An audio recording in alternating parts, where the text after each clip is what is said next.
welcome back, kids, to Bear Mode, a podcast review of The Bear.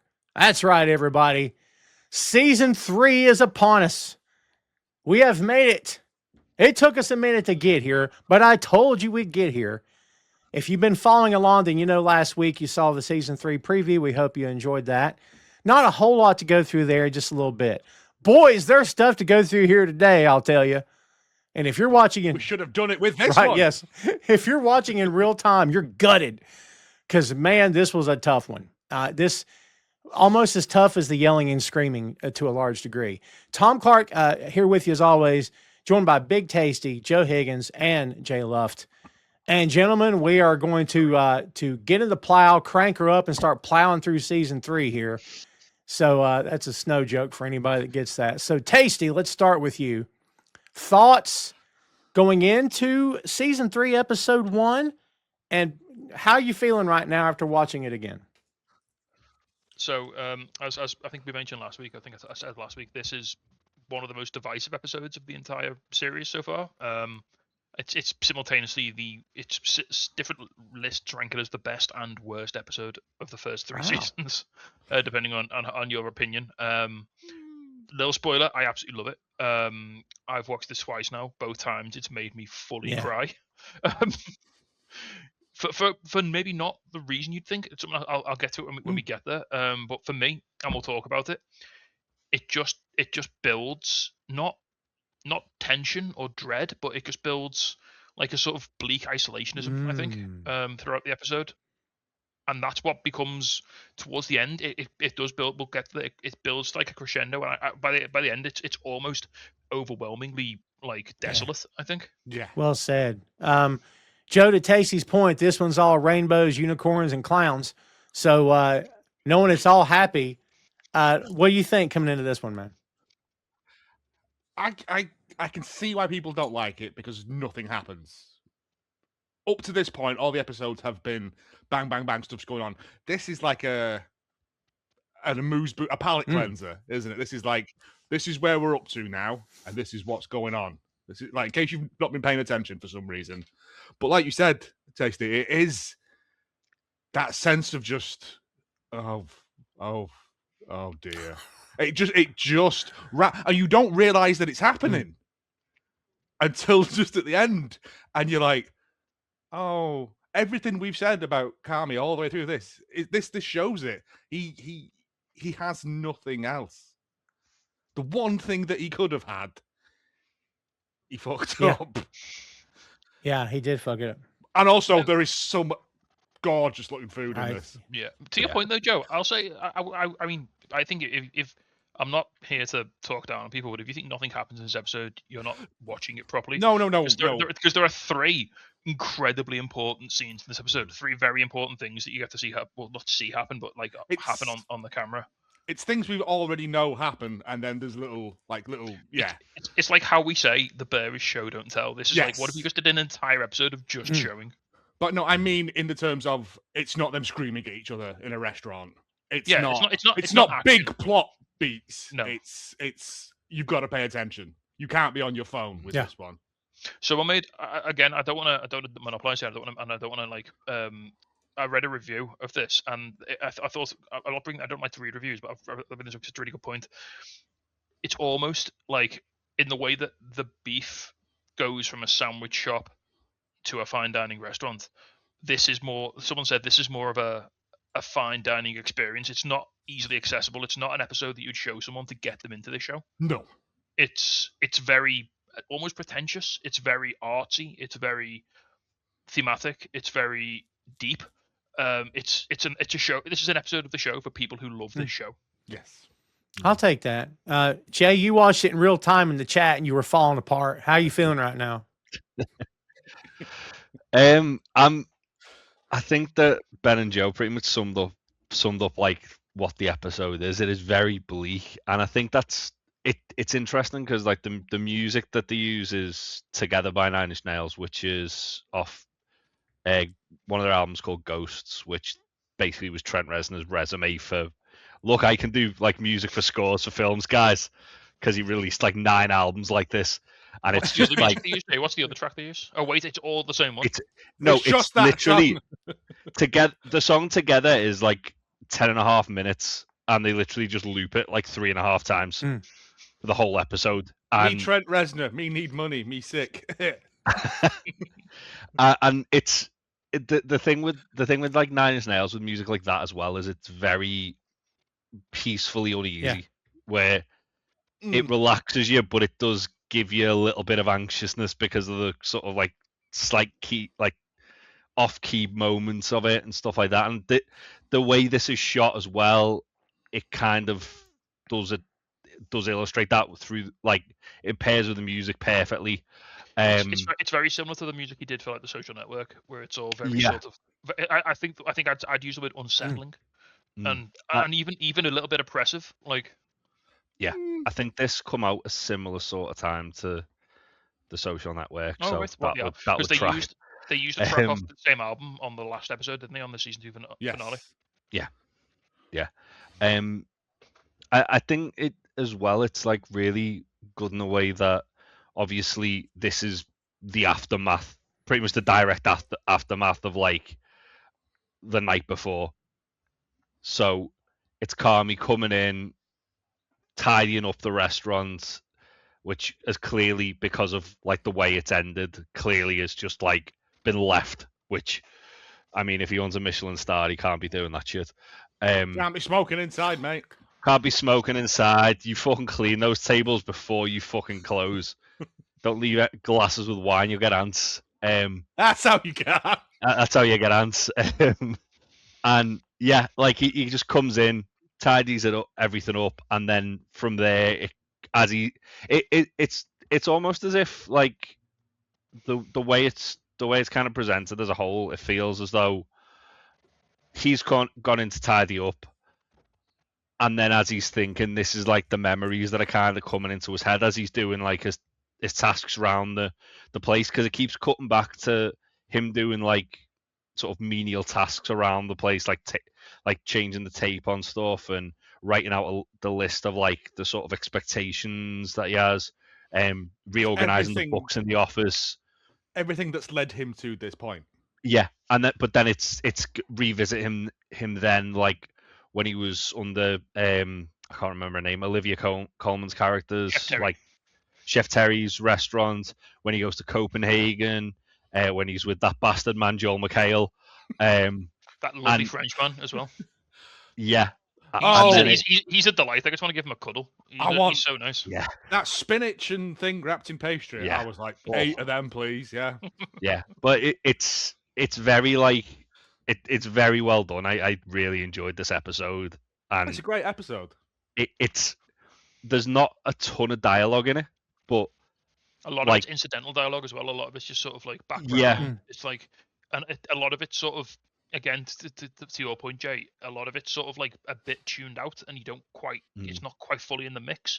So a lot of it, like, it's almost like you say, it's got that sort of like fuzzy memory, like recollection sort of vibe. And I will say, Jay, you'll recognize this. I think that opening scene does such a great job of capturing, if you've ever like been in a restaurant or a bar and you've been the last person to close on a big night, and you've just gone, you just want that release, you just want that sort of de-stress. You're like, fuck it, I'll sort that in the morning. That's tomorrow's, that's future and then problem. It really captures the sort of the tranquility, but also the isolationist feeling of being the first person in the next day to sort it all out. Yeah, and the frustration of, why wasn't this done? Oh, but I didn't do it last night because you know it wasn't done. It's like you knew you had to do it in the morning, but like you don't want to. No, but Carmi wasn't. In the evening, you're all adrenaline up. You're all high on adrenaline. You just want to do it. You want to do it in the morning when you've calmed down, when you sort of like you've chilled out. Well, what we know from the night before is Carmi pissed everyone off, got cut out the kitchen, cut out the freezer door, and then assumably everyone's fucked off, and Carmi's just like, fuck this, and just left. I think he left straight, because doesn't he say, I left you and I won't ever do that again? Richie stormed out. Oh no, he says it in a way though, as in he got locked in the fridge. Wasn't there, right? Yeah, he left Sydney alone. He didn't abandon her. He just couldn't help because he was in the fridge. Yeah. He could poke stuff through the vents. But even then, like he's he's still not got like his eye on the prize, has he? With a lot of stuff like, not to go too far ahead, but with that scene, like when Sydney like kind of speaks to him, and it's like instantly he's thinking of one thing, and actually it's like, well, no, there's more than one person you pissed off here, and there's someone more integral to the business than the person that you think. But we'll get to that when we cover it. But that was it a is beautiful just scene as well. That like both those scenes where he talks to Sydney and then when he makes the phone call, like the one thing I will say is like there's a lot of people who kind of maximize the minutes in this episode, like because it is largely following Carmi. And it's obviously largely cutaways to yeah, food. but then you get like a couple of scenes with Olivia Coleman, who's phenomenal in this episode. Pretty much everything Sydney does in this episode is brilliant, and she doesn't do a ton, but everything she does is great. Same with Eben Moss Baccarat, which we've grown to expect at this point that he's going to do fantastic whatever he does. He just sits in the car and has a little cry, and it's great. And there's the bit at the very end as well. The horrible bit. Yeah, and then Will Poulter, he doesn't have much of anything to say, but it's just his facial expressions and his like kind of like body language is just brilliant. It's literally what he said in Copenhagen, though, isn't it? It's just like he was just better than me. It's a lot of this is kind of like fill in the blanks as well, isn't it? Like it's as you said, Joe. It's going back and just kind of giving you a recap of everything, but it's filling in the blanks of like a passing comment that was made on like one episode in season 2. It fills in like a fucking ton of that. Feeding the cat. Yeah, it's a hefty episode. Again, I'm with you guys. Anybody that doesn't like it, I guess you can like what you want to like and not like it or whatever. But it's very exposition heavy, but the details, as you guys said, I think really flesh this out. Well, kids, let's get into it. Episode 1 of season 3, and this episode is called Tomorrow. The original air date for season 3, all episodes dropped on June 26, 2024. This one is directed by Christopher Storer. We know that name. Story by Christopher Story and Maddie Matheson. Oh, look out. With Christopher Storer also on the teleplay. And there are 10 episodes in season 3.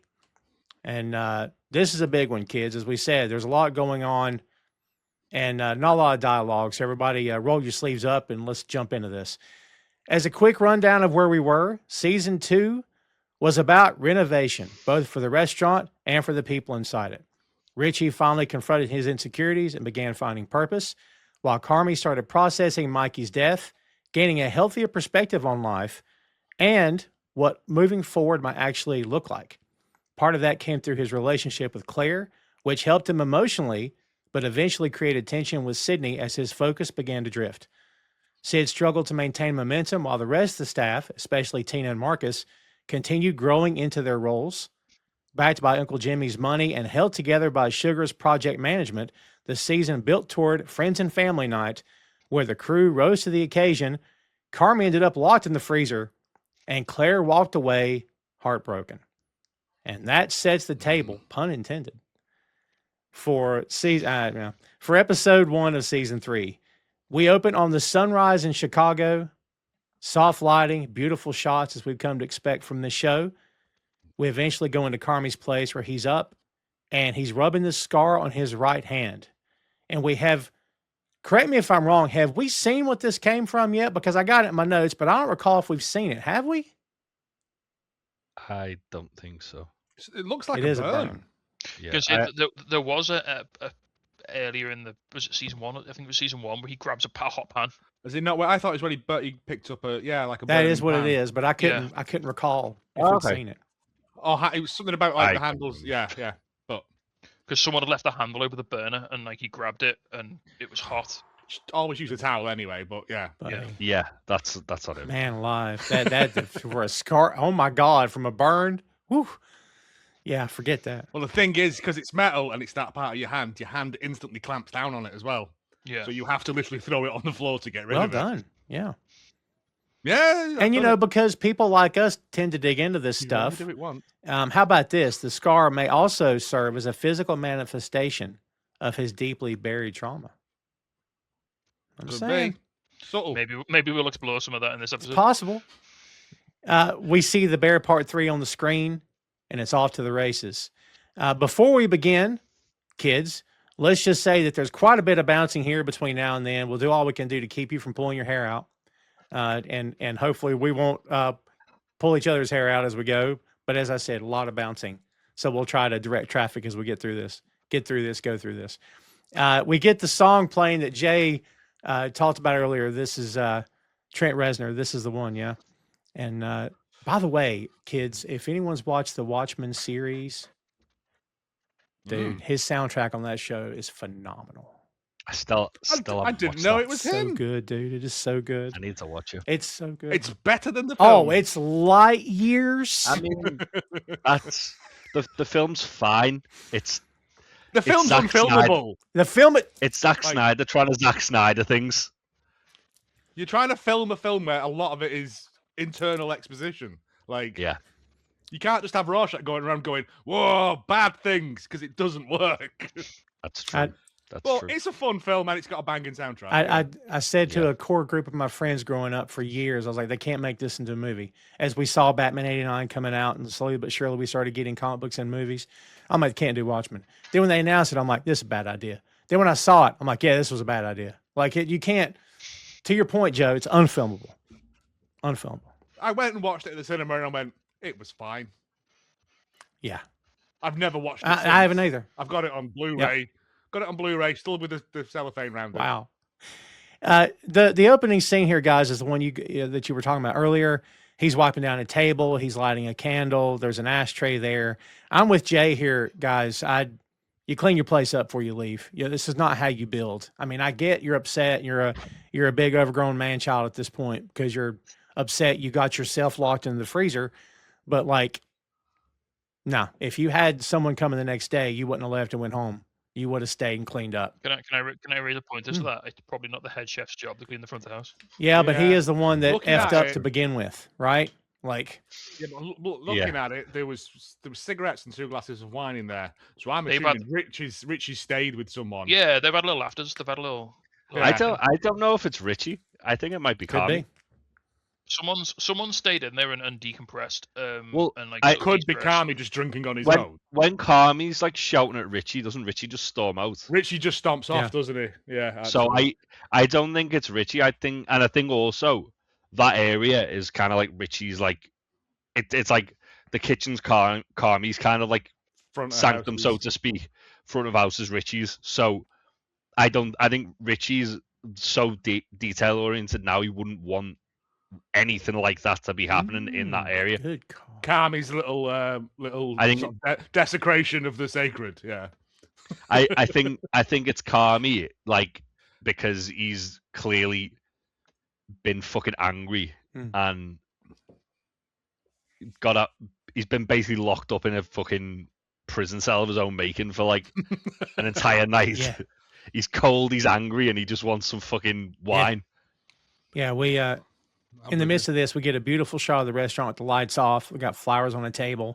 Carmi's back in the kitchen making notes in a small book that looks like it's worn, and he's near the end. It's so full of notes from years of use, we assume.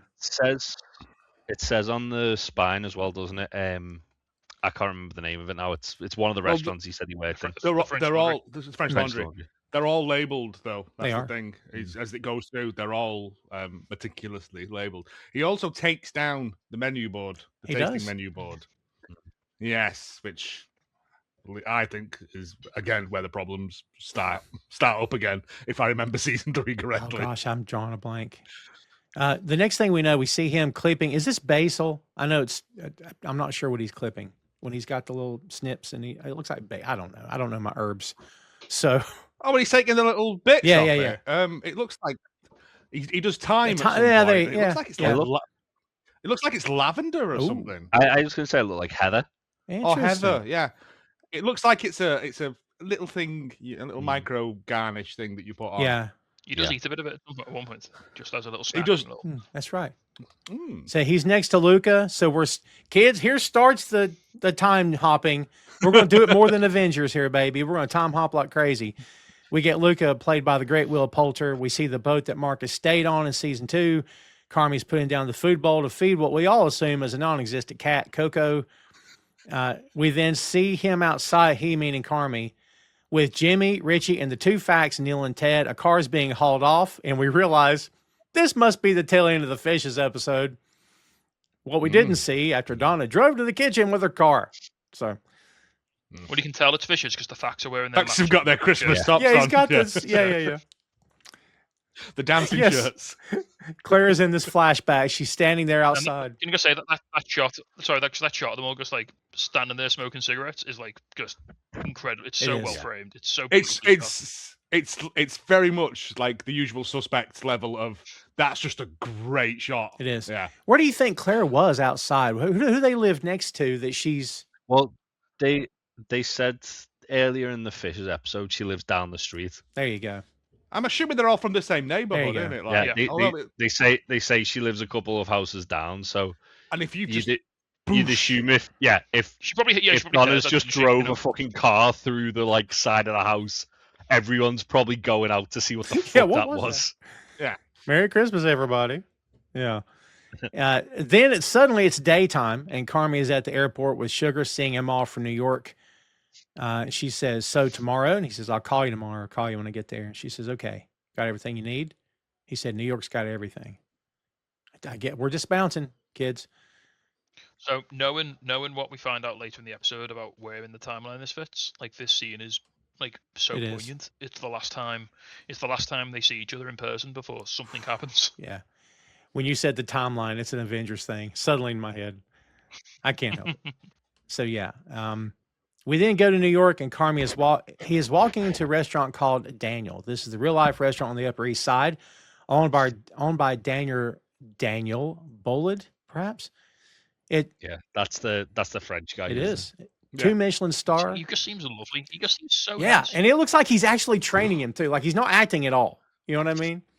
I feel like a lot of the stuff with real chefs in is probably going to be them filming him getting like taught how to like actually hold do a this. knife out of They'll probably. I love during this episode, and we'll talk about it a bit more as we go through. You see, like Carmi's relationships with his mentors in various places that he works, Yes. and it's shocking how they differ and what he takes on from each one, and how he then reciprocates it to other people, specifically Luca, which we'll see later in the episode. There's a theory, isn't it? There's a lot of this episode. There's a theory that it takes 10,000 hours to become an expert at something. Sure. And I like to think a lot of this is you're seeing the hours that Carmi's putting in. These not quite his 10,000 hours. He probably skip a few because he's quite talented. But you're seeing like him getting built as a not a fully functioning person, but whatever the hell he turns up at the start of season 1 as. It's every time Thingy throws a blanket on him. I look at that as like, well, that's another year gone. Like, it's that kind of thing where he's like, because what's the guy called? From the Fishes episode, Stevie with the baseball cards. Yeah. Every time Stevie throws a blanket on him or like takes his shoes off, I was just like, that's like another year of this. That's a great way to gauge it. That makes sense. It's just a passage of time, isn't it? But it's done in a way that, because they referenced that as well when he was crashed on their couch and stuff. Yeah. So this is a 2 Michelin star restaurant. What Carmi is honing his precision, learning to listen to the music of the food. That'll be referenced later when Daniel asks him about it. When we say this place is upscale, it is upscale. All right. This place looks like a friggin' hotel lobby. Like or a hotel. I don't know what it looks like. It's insane. It's the kind of place that would never let us in. Never. Yeah. It would never be part of a club that would have. It's like in The Simpsons, isn't it? Like you go and like, "Excuse me, sir, would you mind leaving right away without calling me a scene?" Well, at least you called me sir. Sir, the Burger King is right down the street. Take a left. You know. Yeah, we see. It's just that bit with he comes in with the hat, takes the hat off, and goes back out again. Yes. We see the chef in the flashback training Carmi. Carmi's wearing a tall chef's hat. I appreciated that. I love that look. I love a big Yeah. chef's hat. Yeah. He literally crawls. When I say crawls, he crawls into bed that night, covered up by his cousin-in-law. This is Steve, who you guys mentioned earlier. This is, of course, John Mulaney. This is a nod back to the Fishes episode, as you guys said, when McHale offered for Carmi to stay with them in New York. When we reviewed that episode, kids, I had totally forgotten about this. So when she offered, I assumed he didn't take her up on it. And I said, we all know he's not going to do it. Fast forward to season 3. Boy, was I wrong. So it's all right. We're back in the restaurant now, and it's Joel McHale as Chef David Fields. We knew this was coming, but it's worse than maybe I remembered. Carmi's working on something when Fields walks up. He goes, "The fuck is this shit? It's way too many components. Basically, you made nachos. You want to add another fucking sauce?" He looks around the rest of the kitchen, says, "Anybody got any more sauce we can add to this?" That kind of popped me. He's a dick, but it kind of popped me a little bit. It's creative dickery. Yes. Yeah. And it's so weird because he's teaching him a really important lesson, but in a really horrible way. Like Yeah, he is he teaching could- him like Well, addition by subtraction. It's use less, do less with more, do more Yeah. with less. Sorry, yeah. but But there's no reason to be an absolute whammer about Well, it. it seems like that's like a reoccurring thing. Like Chef Terry does something later with him, where it's like a similar sort of like it's not as aggressive as Joel McHale, but it's like even Well, like, that's- there's a scene with Daniel Ballard where he's showing him how to do the fish, and he's like, "Yeah, just salt, pepper, and thyme. That's all we need." but like there's a bit with Chef Terry later where she's a bit Well, more like sort of she is. condescending than like anything else. I think it was, you've done it fine, but always 5 more seconds. That's not. Yeah, I I don't think do it's what remember that Jay's lesson. referencing. What she says. No, Yeah. Oh, well, no, it is, but she's the way she does it. and I is think it like, was just the way. No, I think we'll she's get to it telling when we get to it. because when you cook Yeah. meat, you cook it by touch, and she's saying whatever your idea of touch cooked is, it's 5 more wrong. seconds. Yeah. Yeah. If that's Yeah. your baseline, 5 more seconds all the time. Yeah, he says. But she does do it in a very. We'll get to it when we get to it. But she does do it in Yeah. a kind of condescending way. But I think it's more of a mum's disappointed at you. Yeah. He says, "We have a dish with dill in it. You know that, right?" "Yes, chef. Never repeat ingredients. Move on." He takes a piece of tape. As you guys said, he writes the word subtract on it, puts it on the table. You could have just done that to begin with. Carmi's back into reality, back to now. He's seeing a mess of, I think is that flour? It looks like cornmeal almost on the floor. Or Parmesan cheese. I can't tell what that is. And we then see a shot of the cooler door with no handle and a quick flashback of him locked inside. Sydney walks up with 2 coffees and hands him one. There's a tool bag on the floor with Neil Fack's name on it as the handle gets replaced. But it's an older handle, and my immediate question is, why couldn't this have just happened in season 2? I don't know. so, Yeah. something tells me they've just bought like a second-hand one. Though, to be fair, Yeah. like They've just gone to another they've just another literally place, yeah. just prized one off. That They just- the restaurant that need closed one down quickly. a couple of Yeah. days before, like Yeah. estate sale of fridge. Yeah, they're- handles. Sweet's probably got a fridge handle when he got all those Right. forks. The real answer is the writers, I suppose. But, I was looking for something. It is one of those sort of things where you go, wait, we could have just done this at any point. I'm just saying. He It don't matter. he goes in the cooler and he's labeling the items on the shelves, as you guys mentioned earlier. Then he's back in the past working in Ever. He's tying up a chicken. We see Chef Terry, played by Olivia Coleman from season 2, who tells him faster and cleaner as he's prepping. And then we see everyone struggling to keep up, shelling peas, and Carmi is smoking them all like a cigar. I mean, it's Luca's there and he can't keep up. Oh. The chef who was upset about the smudge is there too. Did y'all catch that? Yeah. How many covers are they doing in a night? They require that many peas. What's the shelf life on I shelled think peas? it's more. I think it might be more of an exercise. Shelling them than a- daily. Yeah. Yeah. Wow. I was just like, that's a lot of peas. That's like I mean, a how many 5 litre tub. How many forks do they need to polish in Ever in one shift? It's true. True. I don't think it's about the forks. It's a zen. Luca has Carmi taste something. Carmi says, "That's good. Thank you, chef." Luca goes to the stove and Carmi is talking over his shoulder to him. "Faster, please, chef. Let's fucking go, yeah? Chef, let's fucking go." Terry says, "Chef's quiet."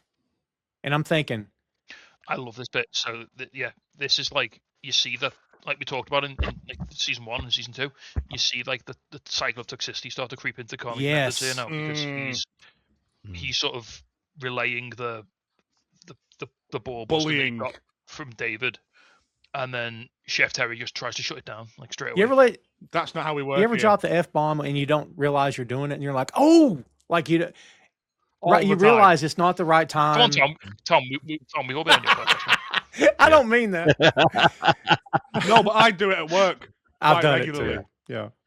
And I have to kind of go, sorry, it's just Yeah. how I talk. I'm an idiot. Yeah. Yeah. I don't mean nothing by it. It's just a filler word. Yeah. It's like, yeah, I get it. But you are a fucking prick. Yeah, right. Just to be clear, we get a montage of prep work being done, and the guys working next to Carm look much younger than him. I noticed. I don't know why that jumped out at me, but I'm like, these guys look like they're in their 20s, and I don't think if he is, he's late 20s at this point. You know what I mean? Like, Yeah, I think it's sort of emphasized. I think these guys are probably like fresh out of culinary school. They're like, this is their first. Like Carmi's, he's taken the road less traveled, hasn't Yeah. he? He's sort of like, Well, when Chef Terry asks him, isn't it? I Mhm. worked here and at a family-run restaurant where I just hung out. yeah. Because Mikey wouldn't let him work there. Yeah. Like, you cook there, like no, just hung out, No. hang out. Yeah. So play ball breaker. Yes. I loved in the flashback Ball Breaker's back, by the way. It's good. Yeah.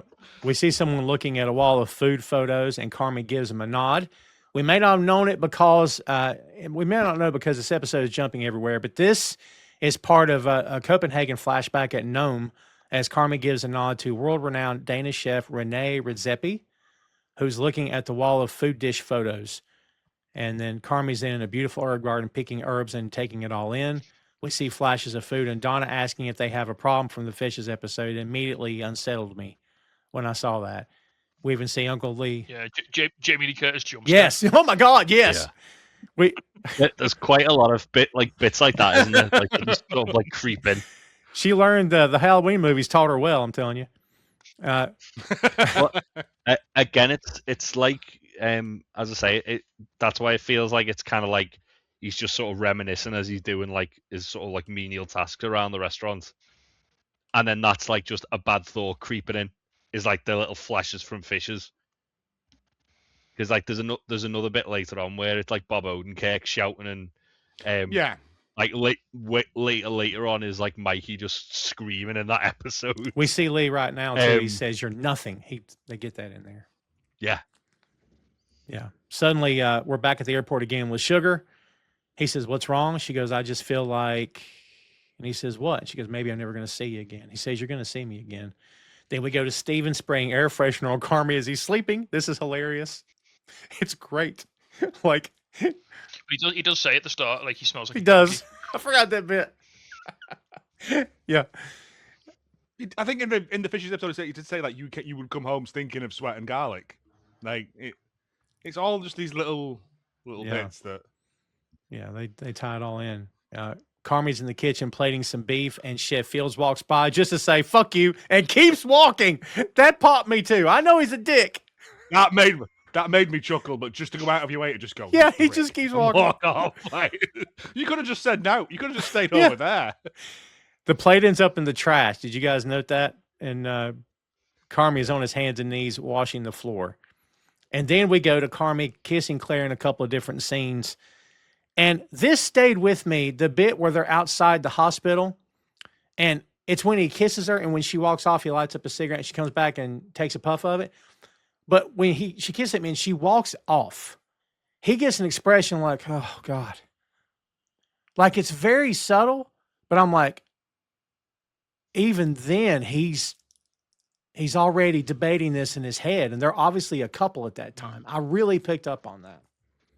You can tell he's really struggling at that Yes. point to sort of marry these two worlds, to sort of live this Yeah. like double life he's trying to live. Like so much of this episode is about like it's about the sacrifice that he's made to get to where he is, and you see that later on, and the sacrifice that other people may be making, and that's when I said this episode's oppressive. It sort of it builds like, and it sort of hits you and sort of pushes down repeatedly on you with like the sort of the strain and the effort and the the work he's put in, and at the end of the day, like what's he got to show for it? You know, he's ruined his not ruined his life, but he's made so many personal sacrifices. He's self-sabotaged his own happiness so many times because and like he says to Richie in season 2, like, this isn't fun for me. But so why are you doing it? You know, I got no place else to go. Right? Yeah, it's intense, as we said. To be honest, like, his reaction that could be that she's going to work. He realizes, right, I've got to go back to the bear now, and it's like the nice part of his life's kind of gone away, and now he's got to go back to like the sort of Richie. like the hard work and. Could be. I read it as a bit of I'm waiting for this to implode. Also, I don't deserve this. Oh God! No, that too. We just can we just as well? Can we just praise Molly Gordon in this episode as well great. for, like, she's just the most. She nails that, like, new relationship, full of enthusiasm, full of hope, full of, like, the complete opposite to Carmi, who's like the world's most hateful pessimist. You know? Yeah, and we just keep peeling the onion, kids. Just when you think you've got the fact, we just keep going and we discover something else. So we're back in the kitchen with him and Sid, and this is again what you guys referenced earlier. He's apologizing. She says, "We made it." He goes, "No, you made it." And she says, "With everyone else." And I'm thinking, you made it with Richie. That's why you made it. Can we be honest? Richie made that happen, not her. Richie pulled you out the That's weeds. Yeah. Yep. He says, I left you alone. She says, so don't let it happen again. He goes, it's never going to happen again. I'm like, you're Carmi Brazzado. How can you guarantee that to her? Like, so when he says he left her alone, though, isn't that like referring back to when he like didn't go to the menu tasting as well? I think it's all of it. Yeah, I think specifically for this, it relates to he wasn't there when the restaurant needed him on the opening night because he was literally stuck in the fridge. But so Sydney makes a really poignant point here about, like, it's okay. She's basically saying to him, look, it's okay if things go wrong, but just try not to do it again. Try and learn. Yeah. Try and improve. Things are going to go wrong, but you can't let it. Just don't do it again. Just don't let it happen again. Don't get locked in the fridge again. Buy the proper fucking handle. Isn't that what he told her when they were under the table, fixing the legs of the table? And she goes, what if I fuck up? And he goes, then you fuck up. Yeah. But this is what we've come to learn about Carmi. He's really good at giving out the advice until it happens to him, and then he can't take his own advice. Yes. Yeah, because it's similar advice that he gave to Marcus as well, like in season 1. Yep. Well said. And he's still, as soon as he actually makes a mistake himself, then he feels like he's infallible. It all falls apart. Again, what did Cicero tell him? Don't fuck up. Yeah. Don't be the one who fucked up. Yeah. And they I still don't think Carmi understands that analogy. What, so I shouldn't catch the ball? No, don't fucking drop the ball like 3 plays later. Yeah, she tells him you should call, and he says, you think she wants to hear from me right now? And she goes, that's not who I was talking about. It's not the right time, and it's not really it's not Sydney's business with him and Claire. But at that point, if you're Sydney, you're like, considering what just happened to all of us, maybe you go handle that on your own time. You know what I mean? Like, yeah. I think it's good. It's good though that she's rather than kind of like pandering to Carmi and going, yeah, which everyone else did when they were like happy to see him. Yes, with Claire. She's gone, I'm not talking about Claire. I'm talking about the other person that you really you fucking upset. You got to fix this with the other guy. You need a bit the person we kind of fucking need to like steady this fucking ship right now. As far as Sydney's concerned, there's only one relationship she needs to be functioning, and that's this one. As much as that pains Sydney to say that it's Richie that they need. I did kind of like the paint switch of this. At this point, I don't think it does pain her because I think she saw what happened. I think I think after Richie kind of like taking charge of that, she's like completely on board with, Richie's like here for the betterment of the place. He's not here to he's found his purpose, and I'm on board for it. Yeah. I mean, had anybody told us in season 1, in season 2, Richie's going to bring it all together, you're like, what?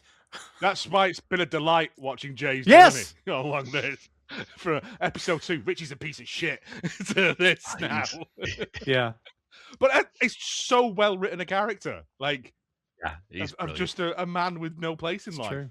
Finding his, it's beautiful. Yeah. And also, he's just a tremendous actor. It's true. and get some of the best lines. It's true. We see Carmi outside outside the restaurant talking. He leaves him a voicemail, and he's stuttering as he typically does. So I don't really know what I said, which I believe. I don't think he knows what he said. I don't think he remembers any of it. Yeah, No, I think. I mean, Red the mist. the pair of them like see red all the time with each other and just say shit that they don't mean. I think Richie will know that. You can see by his reaction when he's listening back to it. Well, He knows that. Richie literally went, "I love you," and walked away, didn't he? Yeah. Like, there was a brief moment as well when I thought he was calling Claire, and then when it cut to Richie in the car, I was like, "Oh, yeah, that makes way more sense." Yeah. Yeah, he apologizes to him, tells him he loves him, and he says he's sorry. And he goes, "I'll see you tomorrow." And I'm thinking, "Ooh, man, I'm glad you think you'll see him tomorrow, but maybe, hey man, I hope I see you tomorrow. You and I, let's do this. Let's get back at it." I don't know. I think Richie needs that place as much as That's that fair. place needs Richie. I think up until that last line where he says, "I'll see you tomorrow," there's always that you always still you just hold that a little bit of hope that he's just calling Claire and he's talking to Claire. Like when he says, "I'm really sorry, I didn't mean it. I don't know what I said. I love you." All of those things he could and probably should say to Claire as well. That's true. Yeah. He could have just put him on a three-way call and just left him each a voicemail. Like, same voicemail. You know what I mean? Except maybe don't see you tomorrow to Claire. That's maybe a bit presumptuous. That's true. That's true. We get a glimpse of Marcus in the hospital waiting, and we just cut away. We know the messages he was left at the end of season 2 aren't good, and we will circle back to that shortly. Carmi is making. I think it's sort of quite heavily implied what's happening there, isn't it? It's sort of like. I mean, the text messages and the phone calls. It's not going to be, "We've found a miracle cure," is it? It's interesting the way as well. I'm not sure if it's directly after this or slightly after this. They mirror it with Carmi like working on something and his phone going off and it's sugar. Yeah. Well, and it's just after this. Sydney's leaving him a message, isn't she? She's left voicemail for Marcus. Yes, yeah, that's right. Sydney. It's coming up. Yeah. Carmi's making his non-negotiables list that he started earlier, which I totally didn't mention. And we see a pic of Coach K and another prep montage where we're bouncing between Denmark and New York. We're all over the place, kids. If there's anything specific in there, I don't have it. But I got a lot of other stuff. We go to the conversation between the Chef Terry and Carm. She's asking him if he's good. He says, yes, chef. And she says, "You got this?" He goes, "Chef." He goes, "You got this?" "Yes, chef." "Are you sure? Do you need me to finish it for you?" And to me, I'm like, oh, okay, she's not messing around. Jay, was that the part you were referencing earlier where you thought it was a little? Yeah. So it was like almost it was pretty condescending, but in a way where it was like she was trying not to be too hard on him. Like, so I think what's really interesting is it shows like the 3 different chefs we see here, the 3 different head chefs. They all have very different approaches to mentoring. So Daniel Ballard is he's very helpful. He's very understanding. He's like Cookery Father Christmas. Yeah. Obviously we know Joe McHale's character is just a piece of shit. But I don't know why. But because it's who he is, because someone did it to him, and so he is generational trauma. Yeah, he is perpetuating the cycle. Whereas with Olivia Coleman, with Chef Terry, she almost sets herself up to be like, I think her shtick is you don't want to disappoint her. Yeah, she's nice, but then she'll say to you, "Do you need me to do that?" Which is helpful. But at the same time, no, I don't want to make her have to do the work because that's what I'm here to do. So it makes you want to be better. So she doesn't have to step in, you know what I mean? I was gonna say I don't think it's. I think it's almost like she's using reverse psychology. Like she's making them think that she thinks they can't do it to a point where like, no, I've got this. Don't worry, I can do this for you. Like it rather than like basically berating him, like the fact that she's sort of condescending to him, but in a way where it's like. It's making him either he's going to doubt himself or he's going to be more determined to prove her wrong. Yeah, because she tells him 5 more seconds on these always, chef. He goes, "Thank you, chef." And when she eventually comes back, isn't she finishing it herself? Because it looks like she is. Because she comes back. She starts fiddling with the plate, doesn't she? Like no, she just like no, but she. You're right, but she comes back, and because when she's done, she says, "Keep the spoon." So it looks like maybe she did do it herself just to show him. I don't know. Crazy, but I picked up on that. We go back to the airport and Sugar is starting to stress. Carmi says, I'm okay. And she goes, but if, okay, this got me. She goes, okay, but if you're not, and if it's too hard, if it's too much in New York, you can come home. He says, Nat, I'm good at this. She says, I know you are, honey. And maybe this is too blunt, but I have in my notes, I think this is maybe her having doubts. Is this some of her mother coming in? Not like bitter or angry, but or toxic, but her mother being so profoundly negative as she always is. Did anybody get that, or just me? I didn't see it as that. I felt like she was just treating Carmi the same way she treats Donna. Like, as if, like, it was the whole "Are you okay?" sort of thing, and like fussing over him, and he's like, "Look, I I've think it was got just this." protecting. I think your it's brother, just their isn't it? It's just their nature, isn't it? She's She's a warrior. She's because their mother isn't very Yeah. motherly. She's had to sort of fill that role of being their emotional support. Yeah. And with him not being there and her not being able to see him physically, yeah, she can phone him, but she's not going to get the truth from him on the phone if he's struggling because it's Carmi. Mm. So I think it's more of a protection thing rather than a. Yeah, I'll take that. Personally, I mean, maybe just to kind of like play devil's advocate to a degree, like maybe she's worried about like the fact that if he fails, how's he going to take it? Yeah, like if he fails, is he going to sort of be able to pick himself back up from this? Which is why she's like, oh well, you can always come back if it doesn't work. And to your point, there's no shame in. Yeah, I was gonna say, to your point, she's not exactly they haven't exactly had a good role model of how to do this, of how to be with each other. They've kind of had to figure it out. No one's. It's all very messed up. Very messed up. Chef Fields ducks in again to say this needs to get good or go away. So he just keeps, jerk bombing as much as he can. Again, he's all stick, no carrot. Like, yes. I mean, to be fair, that little tiny bit of fish with some sludge next to it, I'd eat about 10 of them. Thank you. This is where. Can you batter the fish? Can you fry it for me, please? Can you make it crunchy first? Yeah. Yeah. Have you got any ketchup? Sydney leaves Marcus a voicemail. This is where you guys mentioned earlier. She said, I know tonight was really a lot. I just hope you know we're all here for you. So they know. Apparently, they already know everything. But again, it took me a little bit to realize who she was talking to until it was clearly Marcus, because I thought, is she phoning? Like, is she phoning Claire? Oh, there's a lot of stuff going on. No, it's obviously Marcus. But there was just a bit the same when he was phoning Richie. Well, yeah, she says. I was like, she says Marcus at the end of the cut. Yeah, well, it's obvious that it's about his mum, right? And that his mum has passed on. We this next bit got me a little curious. We get a glimpse of Mikey, who's clean shaven and not Punisher-esque at all, we should say. Laughing and talking to Carmi. He goes, what the fuck is that? Why a restaurant? Carmi says, why not a restaurant? And I'm thinking, I'm not sure I know when this happened. Was this before Fishes? Maybe. I'm guessing it was. I think it is, because they talk about the restaurant as though they both know about it. Yeah.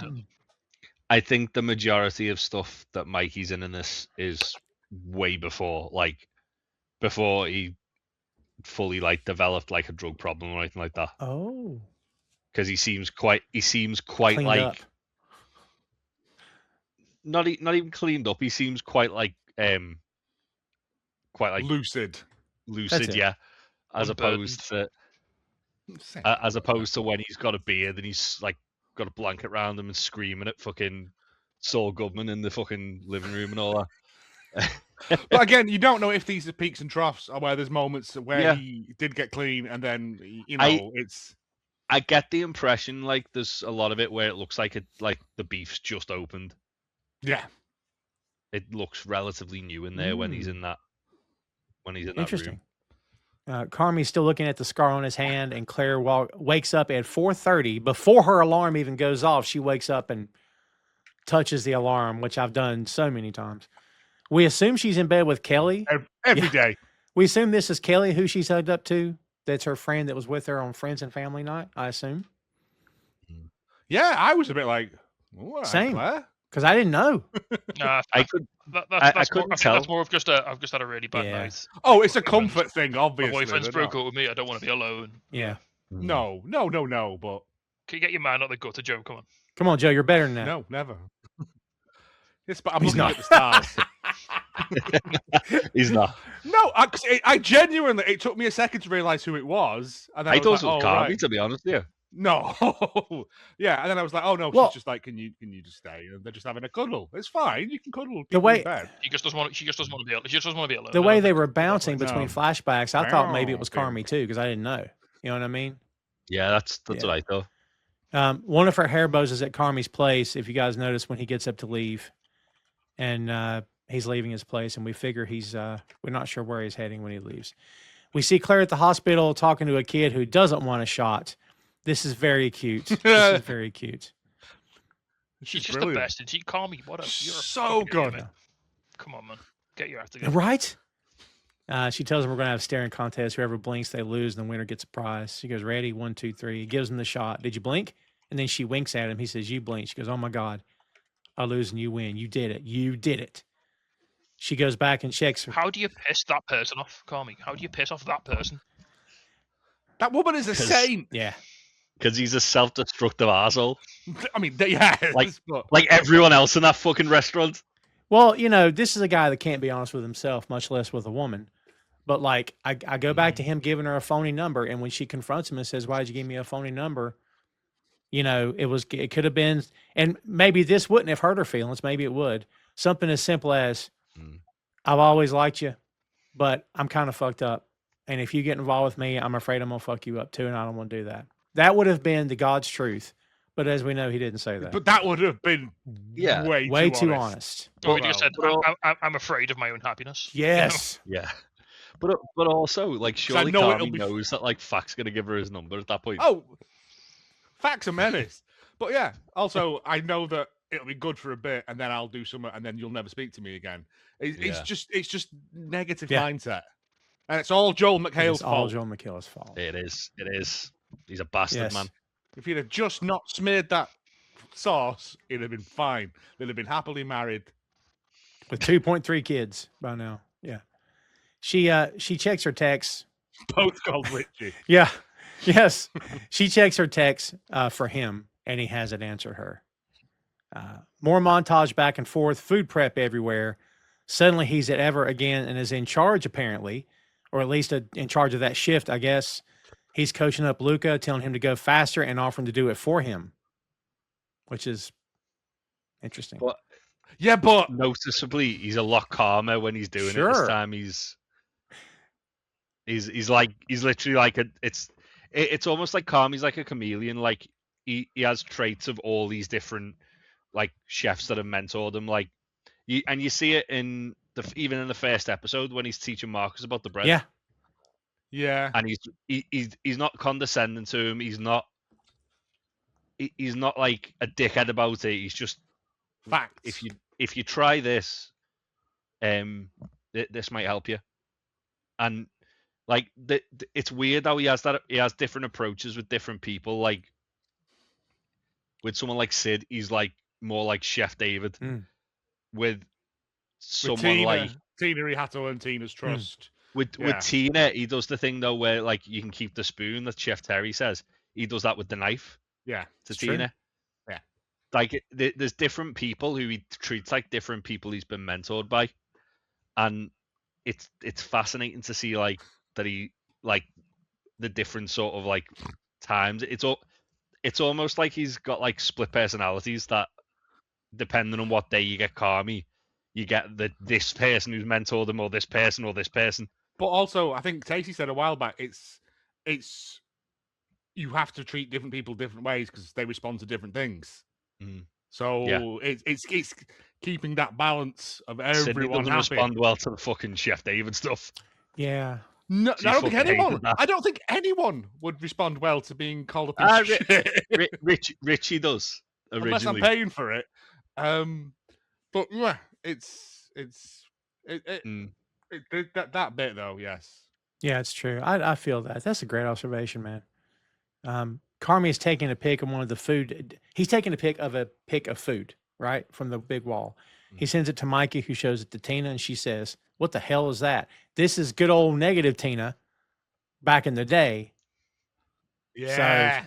Tells this. So this Well- is we find out this is actually a scene that we see an extended Later on. version of it in a future episode. Yeah, and Yes. but it's such a beautiful. What I love about this, it shows just how much pride Mikey has in what he's doing. Because Mikey's like so buzzed to see this, He's no idea what it is. absolutely no But fucking- he's like, my brother's done that. but he's so Yeah. hyped for it. My brother's done that.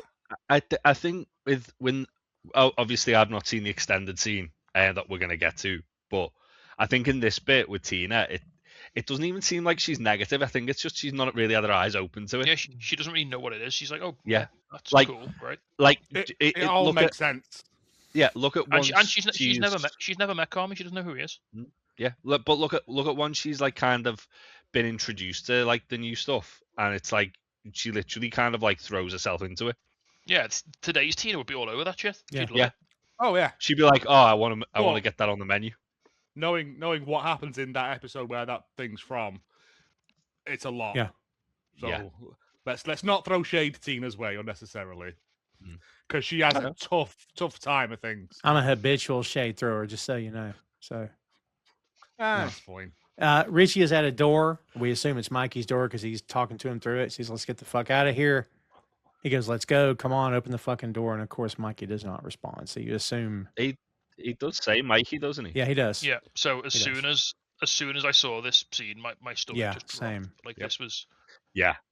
because you know exactly what this is. Well, we know where it happens. So it's not happened there, but he's, Mm. yeah, it doesn't happen there. Yeah. Yeah. Doesn't happen there. It happens on the Yeah. bridge, doesn't it? That's why I. Did that ever get Yeah, confirmed? yeah, or yeah. did we just make No, that because to our head canon? Yeah, they say in the season finale of season Carmi one, says it in the Carmi meeting, and then says in this episode we see Mikey- the weapon. Mikey blew his brains out Mhm. on the bridge. All which right. is So why- is it implied that he's just left the house at this point and he's not? I was thinking finished? maybe he did. Yeah, Yeah, yeah. But that's what I I'm saying. thought He's I got thought that- he was just doing Well- drugs in it.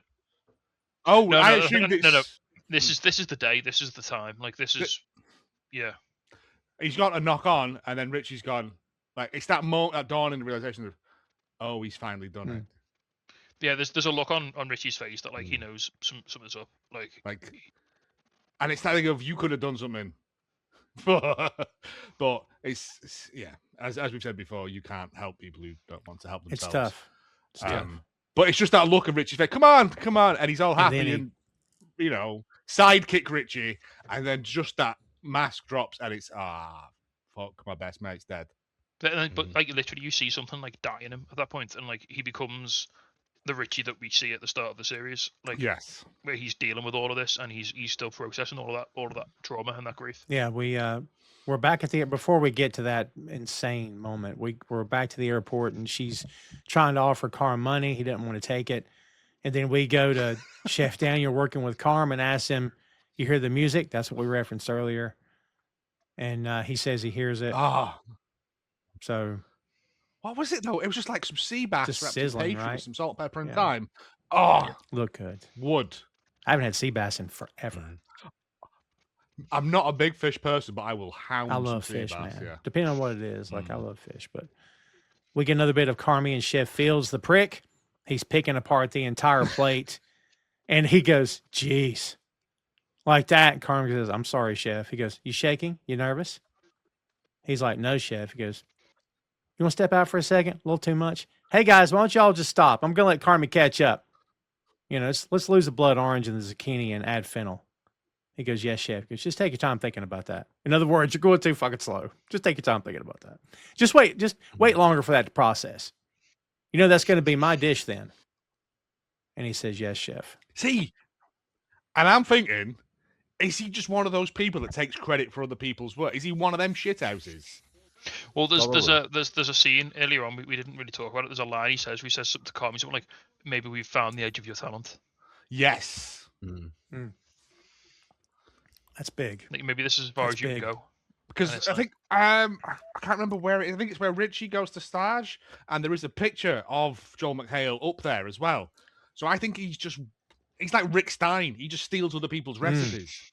And everyone in the Cornish seaside towns hate him.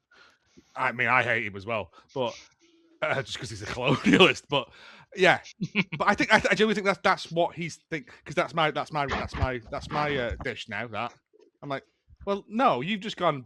That's the equivalent of me cooking tea for someone and then Tasty coming around, putting some pasta on it and going, "I've made this." No, you haven't. Naturally, you have, yeah. We're coming up on it, kids. And if you followed us from the start, you know that pretty heavily along the way, especially in the Mike episodes, we'll put up a screen for you with some 800 numbers on there and ways to reach out to get help. So we got to let you know it's coming. All right. We get a glimpse of a handgun on a bridge railing. And Richie is calling Carm. Carm is not answering. He even takes the phone out of his pocket, rejects the call, and he keeps calling.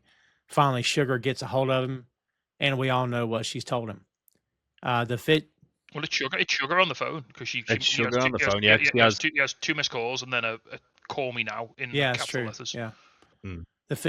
And he's so focused on getting this dish right that he's just not even like looking at his phone. He has no idea that anything. The Fishes episode is really reverberating now. It's all rushing in. Mikey's saying, "Let it rip." The whole thing. We get all these flashbacks. And it's intense. This is a very intense moment. And like you just feel like, you don't know they're going to show you the weapon. But so like it's more intense than I remembered. But you know what happened and you love Mikey. I don't know if even in the special that came out, Gary, by the way, kids, we're dating ourselves. Not watched it yet. Not seen it yet, no. I thought we were going to do it in time. You end up hating what's the old adage? You don't hate the person, you hate the addiction. You hate what it turned them into, or something. But what they've become. Yeah. We next see a shot of Marcus lying in his mom's hospital bed, and of course, she's not there. Did me in. Yeah.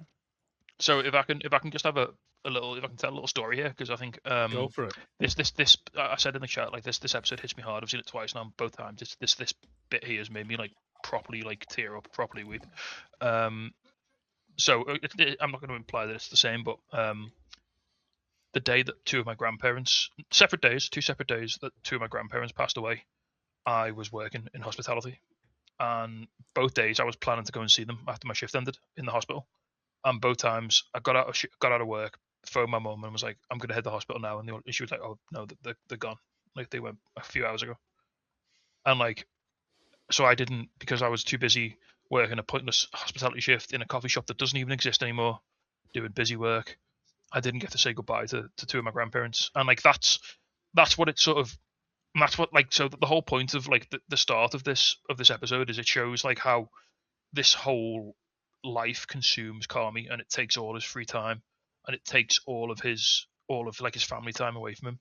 And then you see it's sort of happened. It's starting to happen to Marcus here now as well, because he's missed like the chance to say goodbye to his mum. Like I don't know if it was an important shift, but it was just a shift. You know, he'll never get to see his mum again. No. There'll be a million other shifts at the bear. You know, it's just so tragic. But it's the same as anything, though, man. Like I got to work when I was working it's the world keeps spinning. Sadly, that's the thing. Oh, it does. I know, and it's fair, but it's because it's unsociable hours. Hospitality. That's the thing that always, and it's a full. Every day's a full day. You're there 9 till 10 at least, aren't you? Like prepping, cutting. You get a split shift, but it's all day, and that's a day gone of your life that you'll never get back. And everything else has to wait. Whether it's plans with friends, plans with your partner, seeing a very sick family member. Yeah, you know. That's horrible, mate, and I'm so sorry that happened to you. It's fine. It happened a long time ago. Because and I'm past it. Just to see it like portrayed so poignantly and so beautifully on screen like that. It really hit me like right in the soul. But the way they handle it is so respectful and so beautiful. And it's just like a 7-second shot of him laying on a bed. But they capture the pain, and like Oh, stop Marcus, it. the actor who plays Marcus does such a phenomenal job. Like he doesn't say a word in this episode, but he kills it. Absolutely kills it. I had 30 years of exactly what you're talking about, and you put all of our experience together, it's probably up there. But missing funerals, missing sickness, missing birthdays, anniversaries, missing everything, because you get it so wired into your head. This is the job. But then after a few years of getting distance from it, I'm like, God, what was I doing? What was I doing Yeah. without Going without wanting to go into detail, like where I work now, if I told my manager that had happened, he'd batter me. He'd be like, why are you here? Go now. When I first started working where I'm working now, a couple of weeks into it, my wife's mum died, and I went into work and I had a bit of a cry, and they were like, "Why are you in work? Why are you crying?" And I went, "Well," and they're like, "Just fuck off home. Why have you come in, you dick?" And I went, "Because I'm 3 weeks into my training. I can't like not come in." And they're like, "Yeah, we'll make allowances. Like it's fine. You're clearly very upset." Again, I call this in my current job. I call this hospitality trauma. This is like it's just ingrained this year that you go in. Well, that's what this episode's showing. It's like, all right, we never did it at Carmi's level, but this sort of industry, like you said, Joe, it rewires your brain, and you said, Tom, it rewires you, so you don't think logically. All you're thinking about is, what have I got to do? What are my responsibilities? What's the next shift? How do I get through it? When you're in it, you can't see it. Can't see it. It's the pan of boiling water. It's the frog in the pan, and you turn the heat on, and it doesn't realize that it's getting hotter and hotter and hotter. Yeah. And becoming gay.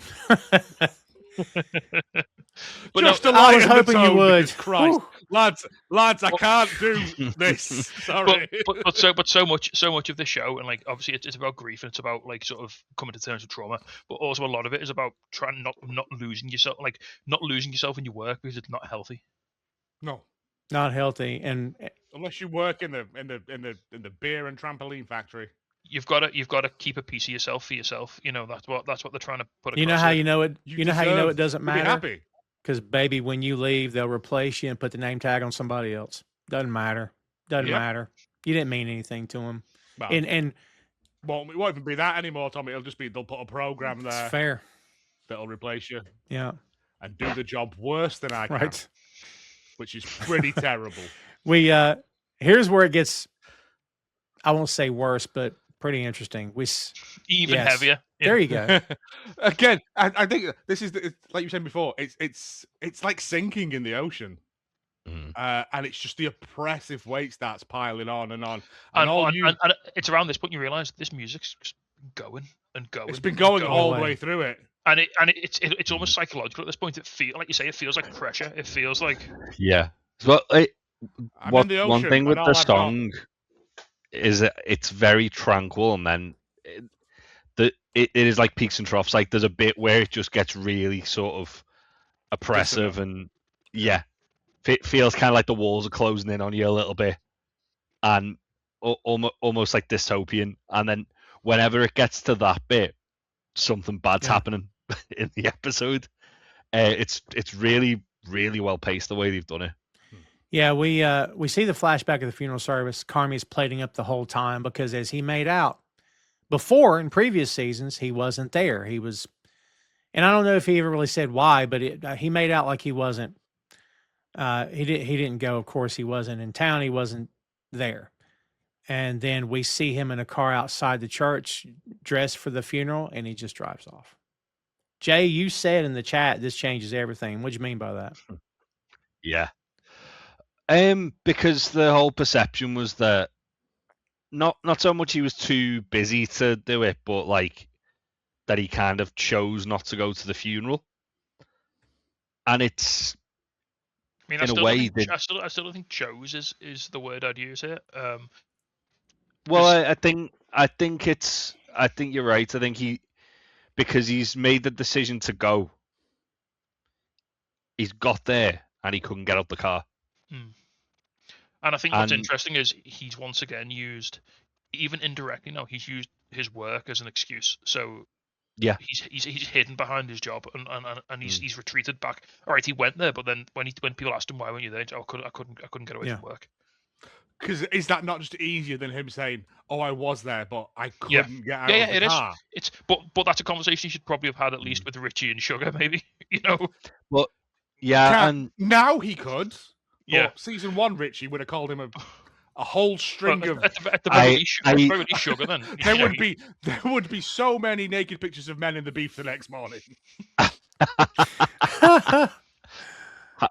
I think that Richie would have been angrier at him for going but not getting out the car and I going agree. in than he would have from him just not I going. agree. Yeah. But I think Sugar is a person he maybe could have talked to about that if he was, because she probably would have been a bit more understanding. I don't know, because she probably needed his support as much as he Oh, needed very hers. well said. Yeah, but if he can't, if he couldn't do it, then that's something he needs to talk about. Well, because he would now. That's trauma. Yeah, he would now. But as we said, he couldn't even talk to Claire. So No. Yeah.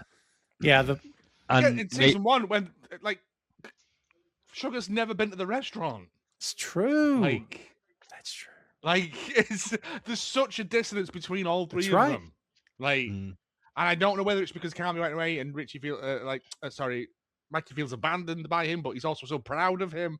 And it's just talk to each other, you lovely fools. That's all it would have took.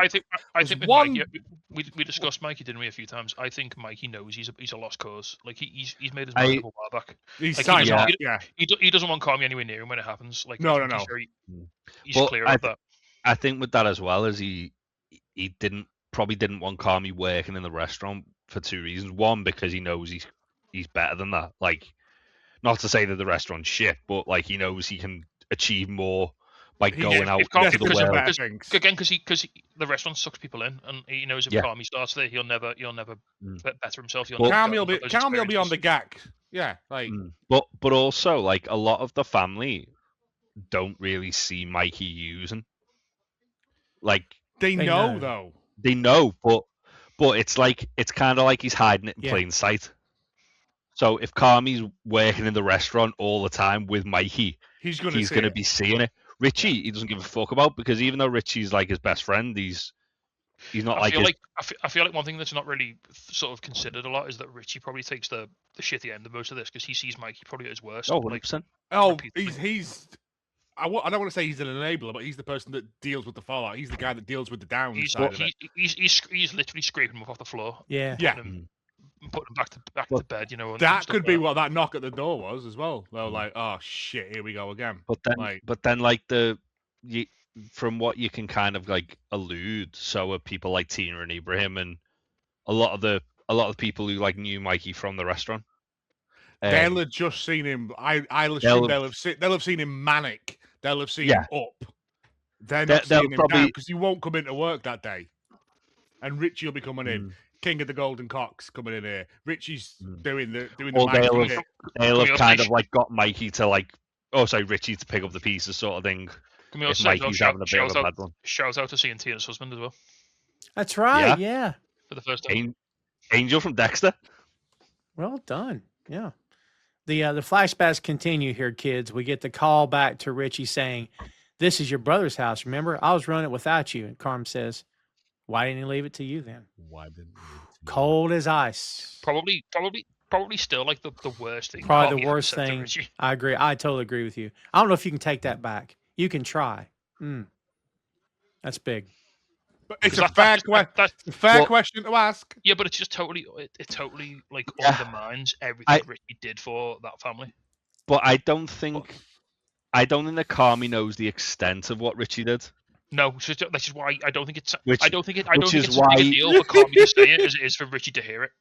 So, just for anyone who was saying this is a terrible episode, we're an hour and a bit in, and we're not about halfway through. Yeah, it's like there's so much in this that feeds into other stuff. It's beautiful. Yeah, people are just wrong.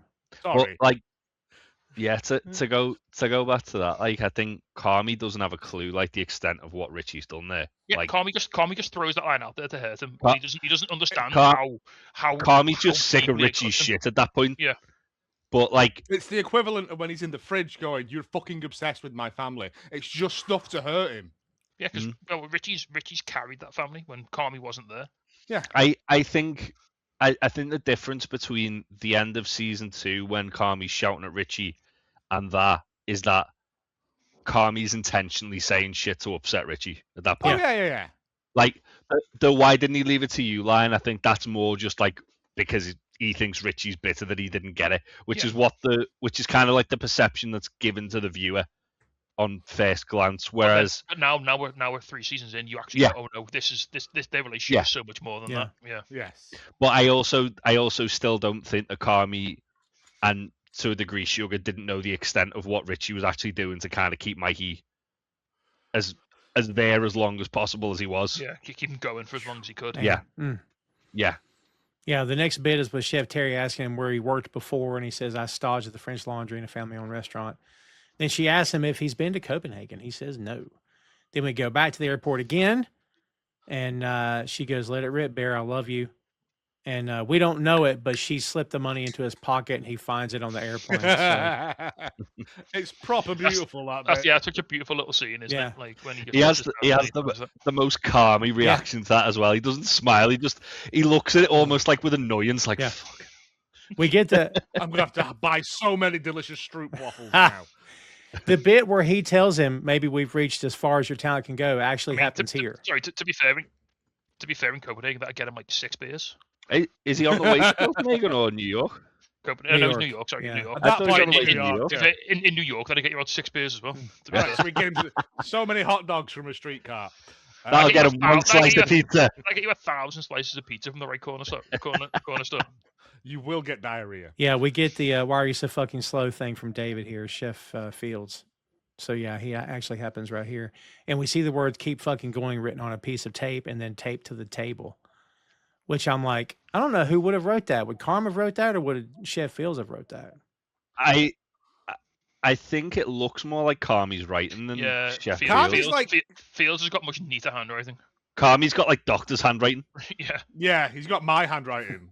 Like a drunk spider fell into an inkwell. Yeah. I used to have such good handwriting. I write the way the word balloons look in the comic books. If you're lettering a comic, I've written like that in my whole life. I just abandoned cursive years ago.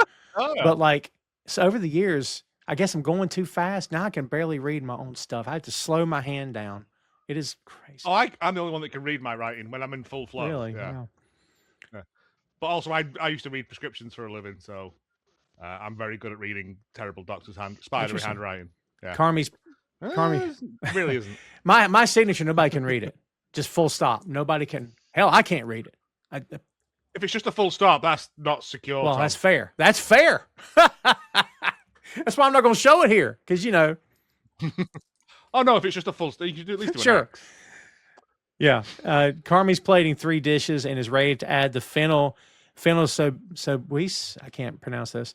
This is a luxurious velvety French sauce that swaps traditional alliums for sweet anise flavored fennel. Easy for me to say.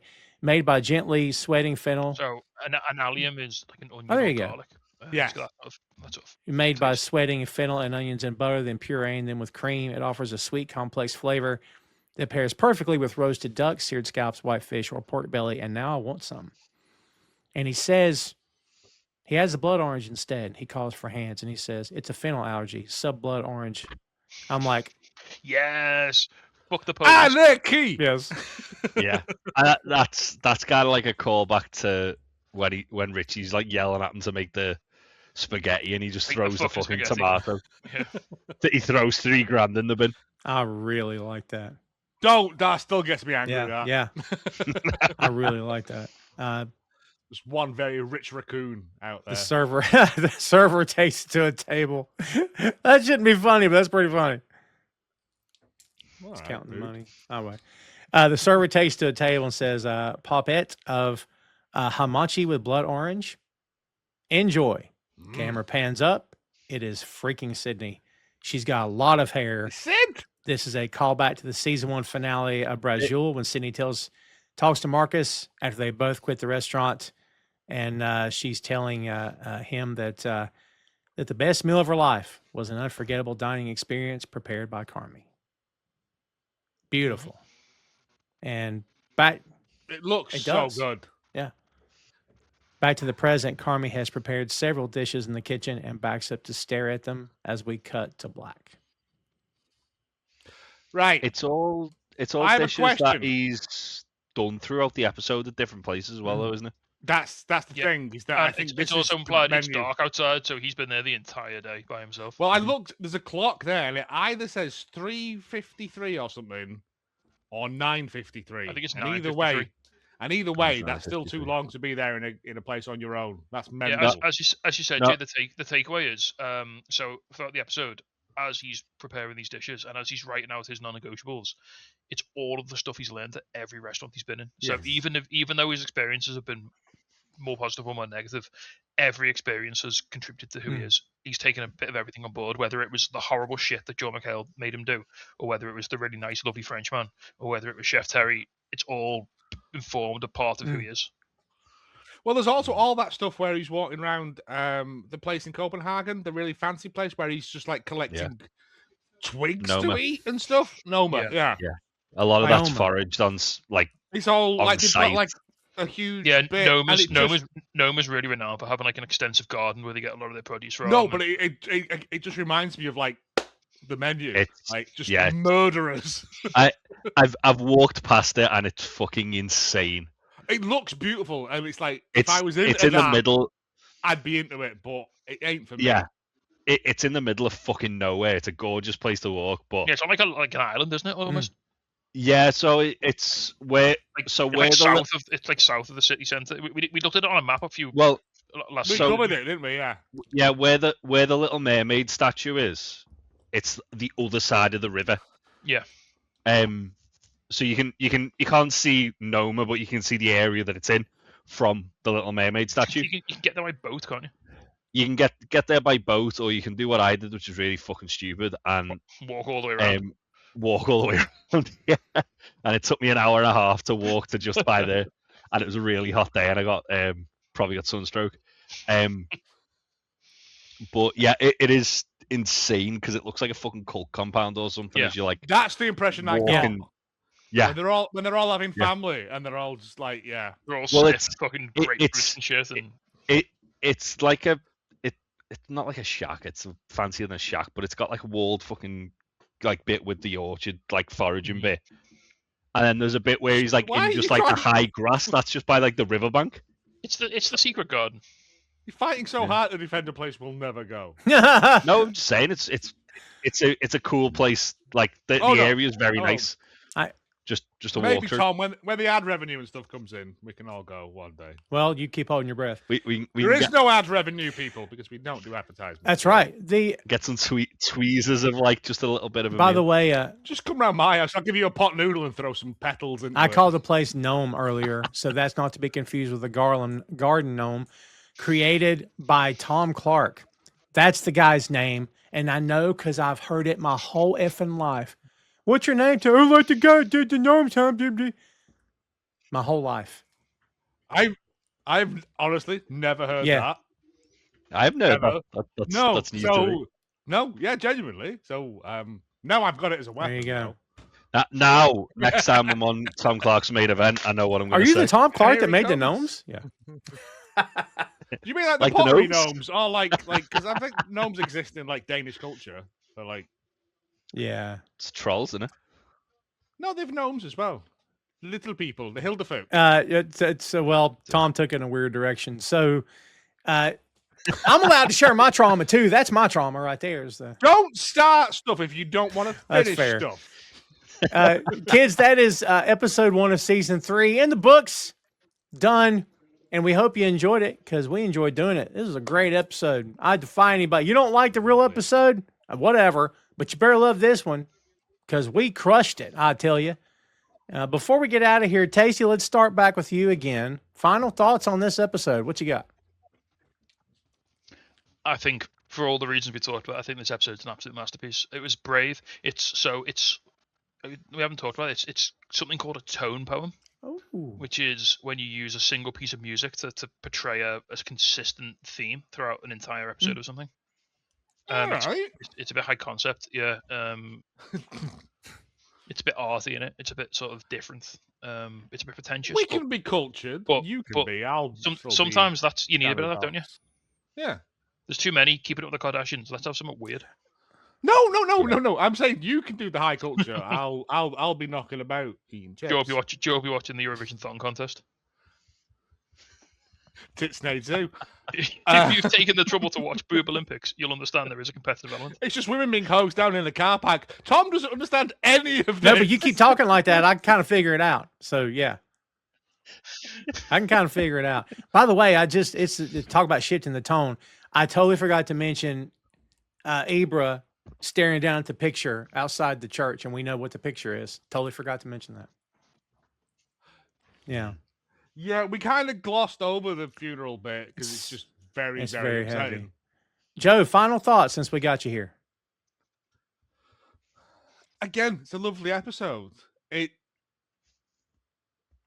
say to you, it's not the one you would show someone to go, I'm watching the show and it's just starting a new season, watch it, because you ain't going to get it from this. But this, if you are like us and kind of weirdly obsessive about things, there's so many little breadcrumbs and so many little Easter eggs and just callbacks to things that have been mentioned as a throwaway line that it fleshes them out, but for no real purpose other than just go, yeah, come on, you deserve that.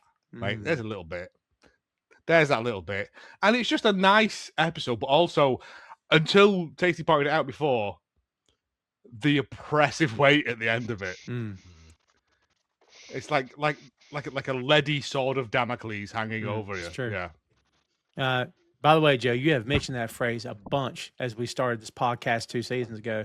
But every time you say it, you're 100% right. It's right on the money every time. It's like something heavy is hanging. The sword of Damocles is just hanging all the time. Sword of Yes, Damocles. all the time. You're just waiting for Yes, something to go wrong. all the time. God, that's stress, baby, right there. Tension. That's kitchen. Yeah, Jay, let's wrap it up. What you got, man? Yeah, this episode is just really, really well done. It wasn't at all what I was expecting. I can see why it was divisive, because I think a lot of people were kind of wanting to expect like it to be that door coming off the freezer and Carmi like running out and screaming at Richie. Yeah, I like breathing fire at Richie, and the fact that he's not a bear. I know, right? The fact that we didn't get that and we got this is, and again, like the music, the way kind of everything's sort of like edited around that song is brilliant. Just filling in the gaps of a lot of stuff that you kind of stuff that when it's mentioned in the last 2 seasons, I'd be like, oh, quite like to see where they were going with that. And then obviously them now showing us where they're going with that. Yeah, it's just really good. Just really, really good episode. And I think it's the most bare bait and switch of from the fury chaos of the last episode of the last season to an episode that starts off and it's all the long shots and that, and you think, it's going to be one of those episodes, and then you don't even realize you're getting sucked into a black hole of just sad. Yeah, it's again, like it's something we've said quite a lot, is this show's really good in like the quiet moments, and this whole episode is a quiet moment because there's like about 10 lines of dialogue in the whole fucking episode. Yes. It's really, really well done. And that kind of like rug pull near to the end where you see that Carmi was actually there for the funeral. He just wasn't. He just didn't actually go into the church. Is that genuinely like my jaw was on the floor when you got that little reveal. Yeah, it's that was. It's heavy. It's heavy, kids. Well, look, here's the good news for y'all. We have worked y'all and fibbed like crazy, but this time we're being honest when we say it only goes uphill from here, or downhill, and everything's great.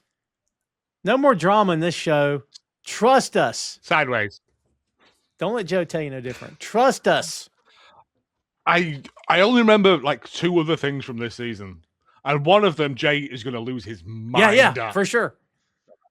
Yeah, he'll lose his mind. And I don't like this. there's a whole episode that in parts of it, I'm like, God, we got to stop. And it wasn't because of chaos. Joe, you probably know which episode. No, I can't.